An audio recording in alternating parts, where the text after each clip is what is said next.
अस्सलाम वालेकुम व्यूअर्स, कैसे हैं आप? उम्मीद है कि आप खैरियत से होंगे।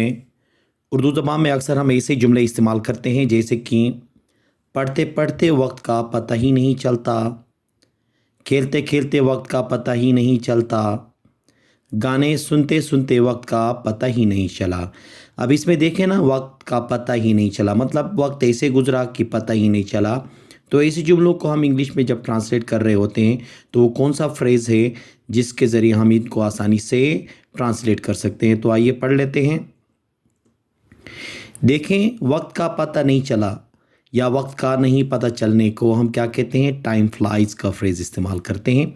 अब इसका जो स्ट्रक्चर बनेगा कुछ इस तरह से बनेगा। टाइम फ्लाइज के बाद फिर आगे सेंटेंस होगा। जब टेंस हम चेंज करेंगे तो ये फ्लाइज जो है वो क्या होगा? फ्लू में चला जाएगा। जैसे कि देखें, पढ़ते पढ़ते वक्त का पता ही नहीं चलता, ये कहने के लिए क्या होगा? देखें, time flies while reading, time flies while reading. खेलते खेलते वक्त का पता ही नहीं चलता, खेलते खेलते वक्त का पता ही नहीं चलता, time flies while playing, time flies while playing. आपके साथ बात करते करते वक्त का पता ही नहीं चलता, आपके साथ बात करते करते वक्त का पता ही नहीं चलता, time flies while talking to you, time flies while talking to you.